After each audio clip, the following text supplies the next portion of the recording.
नमस्कार दोस्तों, मैं द प्रेस टाइम के माध्यम से आज ऐसी शख्सियत से मिलाने जा रहा हूँ आपको, जो एक बहुत बड़ा ब्रांड और नाम आपके जो विधायक प्रत्याशी हैं उनसे रूबरू करवाने जा रहा हूँ आपको। संदीप जी जो सैनी हैं, उदयपुर वाटी से चुनाव प्रचार के लिए, चुनावों के लिए अपना एक बहुत बड़ा कदम रख चुके हैं। और क्योंकि उदयपुर वाटी एक ऐसा क्षेत्र है जो एक काफी दिनों से एक ही आदमी के अधीन था, जिनका नाम है मंत्री राजेंद्र जी हुड्डा।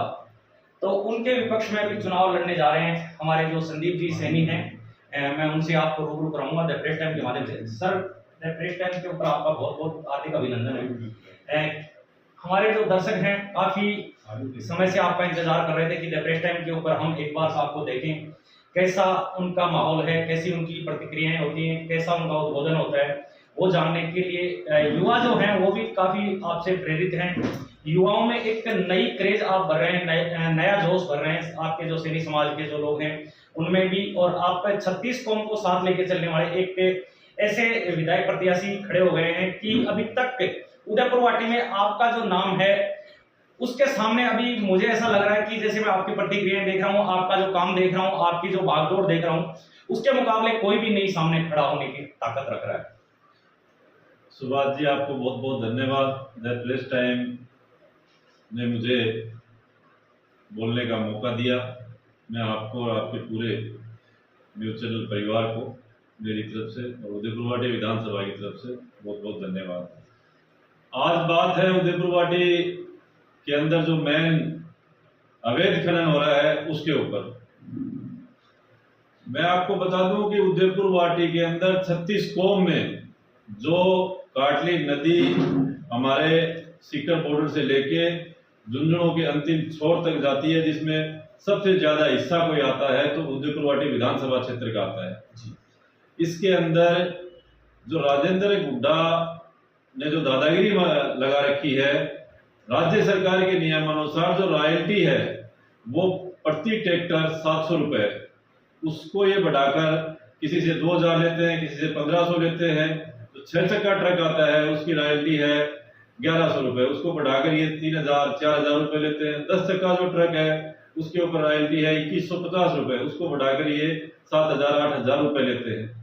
ये जो 36 कौम के लोगों का शोषण जो कर रहा है पिछले कई सालों से, मैं आपको निवेदन करूं कि आप जैसे ही पचलंगी से पापड़ा की तरफ जाएंगे तो जो राज्य सरकार द्वारा पीडब्ल्यूडी द्वारा जो रोड डाली गई है, इसके लोगों ने उस रोड को भी अंदर से खोखला कर दिया, वहां से बजरी निकाल ली। आगामी यदि कोई इस प्रदेश में बारिश होती है तो सबसे बड़ा नुकसान पचलंगी और पापड़ा की जनता को होगा। ये दादागिरी मैं पहले भी 2 महीने पहले बागुली की एक सभा में मैंने राज्य सरकार से भी निवेदन किया था कि आपने ये अवैध खनन बंद नहीं किया तो ये उदयपुर वाटी की 36 कौम को एक बड़ा कदम उठाएगी। मेरी बात को नहीं सुना गया। आज पुनः मुझे मीडिया के माध्यम से मैं खनिज विभाग के उन अधिकारियों को और राजस्थान पुलिस के अधिकारियों को यह कह देना चाहता हूं, या तो आप इसको सुधार लो, अवैध खनन बंद करवा दो और जो दोषी लोग हैं उन पे आप कार्रवाई करो। यदि कार्रवाई नहीं करते हो तो 15 दिन बाद में मैं खनिज विभाग के ऑफिस का घेराव करूंगा और वो उदयपुर वाटी का सबसे बड़ा घेराव होगा। बिल्कुल, अभी हमारे साथ में संदीप जी जुड़ रहे थे, बहुत अच्छी बात बताई उन्होंने। क्योंकि अभी आप देख सकते हैं जो ग्वाला नदी पड़ती है उसके ऊपर जो एक थोड़ा सा जिसको बोलते हैं कि चारों तरफ जाने वाला जो रास्ता है, वहां पे भी कुछ जो लोग हैं वो अवैध खनन के नाम पे एक जो पावती काटते हैं रियल्टी की, वो भी कई लोगों ने पहले भी शिकायत की है कि वो फर्जी तरीके से वहां रियल्टी वसूल करते हैं। अभी संदीप जी भी बता रहे थे कि बहुत जबरदस्त तरीके से खनन के अंदर जो रियल्टी का जो एक माहौल चल रहा है, कहीं 700 रुपए की होती है उससे 1500 लिए जाते हैं। आम जनता की जो गरीब जनता है उसकी जेब के ऊपर क्या प्रभाव पड़ता होगा, बहुत जबरदस्त बात बताई है। एक सर, जो राजेंद्र जी हुड्डा अभी कल का एक जो बयान परसों का देखने को मिला है कि राजस्थान सरकार के ऊपर वो बहुत बड़ा एक इल्जाम लगा रहे हैं कि अलाइनमेंट खराब हुआ है। सर, ये अलाइनमेंट क्या भानगढ़ है, कुछ बताना चाहेंगे?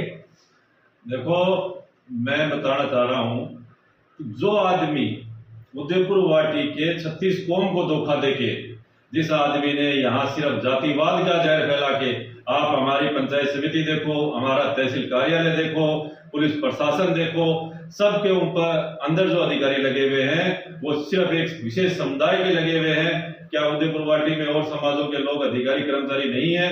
उनको सिर्फ एक ही टारगेट इसने दे रखा है कि तुम अवैध वसूली करो और वसूली करके मुझे पैसा कमा के दो। रही बात अलाइनमेंट खराब करने की, उदयपुर वाटी नहीं पूरे राजस्थान की 36 कौम को पता है कि राजेंद्र सिंह गुड्डा सबसे भ्रष्ट और दलाल और बेईमान आदमी है। इससे बड़ा दलाल राजस्थान में कोई नहीं है। मैं आपको बताऊं कि हमारे गुड्डा में के अंदर मंदिर माफिक जमीन थी, मैन गुड्डा सिटी में थी, उसके ऊपर इसने तहसीलदार के साथ मिलके उसका भूमि रूपांतरण कॉमर्शियल में चेंज करवा के और उसके ऊपर एक कॉम्प्लेक्स बना दिया। ये पहला उदाहरण नहीं है उदयपुर वाटी का। उदयपुर वाटी के गुड़ा गांव में इसने अपना निजी रिसोर्ट बनाने के लिए वहां माड़ी समाज के लोगों को बेघर कर दिया। मनसा गेट के ऊपर जो निर्माण कार्य चल रहा था मेघवाड़ समाज का, उन मेघवाड़ समाज के लोगों को वहां से बेघर करके वहां कॉम्प्लेक्स बना दिया। कम से कम भी उदयपुर वाटी के अंदर चारागाह की और मंदिर माफिक जमीन 1000 बीघा से ऊपर जमीन के ऊपर इसने स्वयं ने और इसके लोगों ने अवैध कब्जे कर रखे हैं। दूसरी बात कि अवैध कब्जों के अलावा जो वन विभाग की जमीन है उदयपुर वाटी विधानसभा के अंदर सबसे बड़ा क्षेत्र जो लगता है वो वन विभाग की जमीन का लगता है, क्योंकि यहाँ अरावली पर्वत श्रृंखला है। उसके चक्कर में इसने सभी पहाड़ों के ऊपर अपने फार्म हाउस बना रखे हैं। मैं आश्वस्त करता हूं उदयपुर वाटी की 36 कौम को, यदि मुझे मौका मिला तो मैं इसके सभी अवैध कब्जे और ये अवैध खनन जड़ से खत्म कर दूंगा और इसको उदयपुर वाटी छोड़ने के लिए मजबूर कर दूंगा। उदयपुर वाटी इसकी नहीं छुड़वाई तो मेरा नाम भी संदीप सैनी नहीं है। रही बात, इसने अपनी ही सरकार के ऊपर आरोप लगाया कि माननीय हमारे ही समाज के नहीं, क्योंकि मैं सैनी समाज से आता हूं इसलिए ये मत कहना कि सैनी समाज की वजह से संदीप सैनी ने ये कहा है। मैं कह रहा हूं अशोक गहलोत राजस्थान ही नहीं विश्व के सर्वमान्य नेता है, जिनकी बढ़ाई आज विपक्ष भी करता है। खुद प्रधानमंत्री नरेंद्र मोदी जी ने अपने मुखारबिंद से उनकी प्रशंसा की। उस आदमी के ऊपर, माननीय मुख्यमंत्री अशोक गहलोत जी के ऊपर इसने आरोप लगाए। मैं ये कहता हूं, ये कहता है कि मेरे पास सबूत है। कुछ दिन पहले इसने मेरे ऊपर भी आरोप लगाया था कि संदीप सैनी के सबूत है। मैं कहता हूं यदि तूने तेरी मां का दूध पिया है तो वो अशोक गहलोत साहब के और संदीप सैनी के सबूत जनता के सामने पेश करें। यदि नहीं पेश करने की औकात है तो ये रण है, आमने सामने की लड़ाई लड़ेंगे और 36 कौम को लेकर साथ लड़ाई लड़ेंगे। इसका खुद का अलाइनमेंट खराब है। जो इस सरकार के अंदर सबसे बड़ा भ्रष्ट, सबसे बड़ा दलाल और अपने आप को साहूकार साबित करने के लिए कह रहा है कि सरकार का अलाइनमेंट खराब है। यदि सरकार का अलाइनमेंट खराब है तो तू इस्तीफा दे और माफी मांग उदयपुर वाटी की जनता से, जिसके बदौलत तूने कागज के महल बना रखे हैं, अवैध कब्जे कर रखे हैं, गुंडागर्दी सरेआम करवा रहा है, वसूली सरेआम कर रहा है। रही बात हमारे जो 15 गांव पड़ते हैं, मैं आपको वो भी बता देता हूं। जो 15 गांव गुवाला की सीमा से लेके और चौरा चौफुला जहाज मैनपुरा तक पड़ते हैं, उसमें अरावली का बहुत बड़ा हिस्सा आता है। वहां इसने अपनी सेंचुरियां बनवाई। हमें सेंचुरी बनवाने से प्रॉब्लम नहीं है, हमें प्रॉब्लम है कि उसमें जो बघेरे छोड़े गए हैं, बघेरे की रक्षा वन विभाग के कर्मचारी करें। उनकी वजह से ग्रामीण क्षेत्रों के ग्रामीण लोगों का नुकसान होता है, भेड़ बकरियों का नुकसान होता है। गुर्जर समाज के लोग, मेघवाड़ समाज के लोग, सैनी समाज के लोग जो अपना भेड़ बकरियां चरा के जीवन व्यापक करते थे, उनको मजबूरन भेड़ बकरियां बेचनी पड़ी है। उनकी औरतें, हमारे इस समाजों की जो महिलाएं हैं, मेरी माताएं हैं, वो उन पहाड़ों में से जलाने के लिए लकड़ियां लाती थी। इसके लोग उनसे भी 10-10 रुपए वसूल करते हैं। तो ये कहां का इंसाफ है? मैं इस मामले में पहले भी माननीय मुख्यमंत्री जी को लेटर लिख चुका हूं, कलेक्टर साहब को भी मैंने निवेदन किया। आज पुनः आपकी मीडिया के माध्यम से मैं ये कह रहा हूं कि या तो ये अवैध खनन बंद हो जाए, नहीं बंद होगा तो इसका बड़ा खामियाजा भुगतना पड़ेगा। रही बात, दोबारा मैं कह देता हूं कि उदयपुर वाटी की जनता अब जान गई है कि इससे बड़ा भ्रष्ट, इससे बड़ा दलाल कोई नहीं है और समय आ रहा है, जनता इसको पुरजोर जवाब देगी। मुझे विश्वास है उदयपुर वाटी की 36 कौम पे। अभी चुनाव 2023 में नजदीक आ रहे हैं। संदीप जी अभी कह रहे हैं कि जनता है वो फैसला करेगी। बिल्कुल इन्होंने बहुत जायज बात कही है। लोग काफी भ्रष्टाचार से परेशान हैं, क्योंकि जो अवैध खनन चल रहा है उससे परेशान हैं। काफी जो इनके अवैध धंधे चल रहे हैं उनसे लोग परेशान हैं। अभी संदीप जी ने बहुत बड़े आरोप लगाए हैं उनके ऊपर। कहीं ना कहीं इनके पास में सबूत हैं, इसलिए इन्होंने आरोप लगाए हैं और इन्होंने खुला चैलेंज दिया है कि यदि माननीय मुख्यमंत्री जी के ऊपर कहीं कोई आपके पास में सबूत है वो हमें पेश करें। संदीप जी कह रहे हैं कि मेरे खिलाफ आपके पास में कोई सबूत है वो मुझे पेश करें और मैं जनता के सामने पेश होने के लिए तैयार हूं। लेकिन जो संदीप जी ने उनके ऊपर आरोप लगाए, कहीं ना कहीं इनके पास में भी उनके दस्तावेज होंगे, कुछ ना कुछ इनके पास में प्रूफ होंगे, क्योंकि बिना प्रूफ के कोई आरोप नहीं लगा सकता है। इन्होंने बहुत बड़ी बात कही है संदीप जी ने कि जो माननीय मुख्यमंत्री जी हैं उनकी जो बड़ाई है, उनकी जो प्रशंसा है वो माननीय हमारे नरेंद्र जी मोदी हैं, बीजेपी के हैं, लेकिन उनकी जो एक बहुत बड़ी प्रत्याशी हैं, जो बहुत बड़ा एक नाम है माननीय मुख्यमंत्री अशोक जी गहलोत साहब का, तो कहीं ना कहीं उनके कार्य क्षेत्र से वो भी प्रसन्न है। इसलिए उनकी जो अपनी राजस्थान सरकार के जो मुख्यमंत्री हैं अशोक जी गहलोत, उनकी बड़ाई करते हैं। एक बार हम फिर संदीप जी से जानना चाहेंगे कि जो अवैध धंधे चल रहे हैं इनके, तो जनता को कितना नुकसान हो रहा है, कितना फायदा हो रहा है? साहब, यहाँ जो पीड़ित शोषित वंचित समाज है 36 कौम का, उसके जो धंधे चल रहे हैं, ट्रैक्टर बेचारे फाइनेंस पे लाते हैं, ट्रक फाइनेंस पे लाते हैं, उनको 2000 रुपये 1500 रुपये जब एक ट्रैक्टर ट्रॉली झुंझुनू पहुंचता है तो उनके बचत के आते हैं। उनके बीच में इसका पुलिस टैक्स, इसका गुंडा टैक्स और रॉयल्टी के ऊपर अवैध पैसे, जो पर्चियां दी जाती हैं। मैंने पिछले 2 महीनों में कम से कम भी 50 ट्रैक्टरों की सिफारिश की। इसके लिए मैं माननीय मुख्यमंत्री अशोक गहलोत साहब से भी मैं निवेदन करके आया था। कलेक्टर साहब को मैंने कहा साहब, एक जाति विशेष के ऊपर आप ऐसे कार्रवाई करवाते हो, वो ठीक नहीं है। मैंने यहाँ रेंजर रघुवीर जी हैं, उनको भी एक बार कहा था, मैंने कहा आप ऐसा मत कीजिए, ये नुकसान आपको बहुत भारी होगा।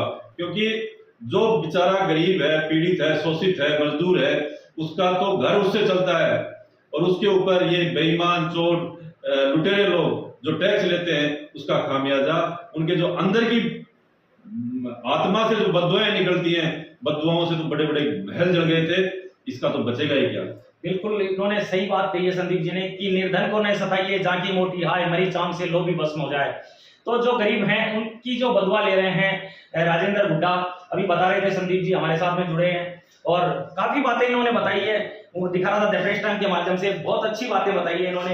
एक बार ये जनता से फिर गुहार कर रहे हैं कि एक बार मौका मिले और ये जो इनके साम्राज्य चल रहे हैं, अवैध खनन के चल रहे हैं, अभी आपके सामने सुन रहे थे संदीप जी के मुख से, बहुत बढ़िया बातें बताई इन्होंने कि एक बार मौका मिल गया तो मैं ये जो साम्राज्य है पूरा खत्म कर दूंगा इनका।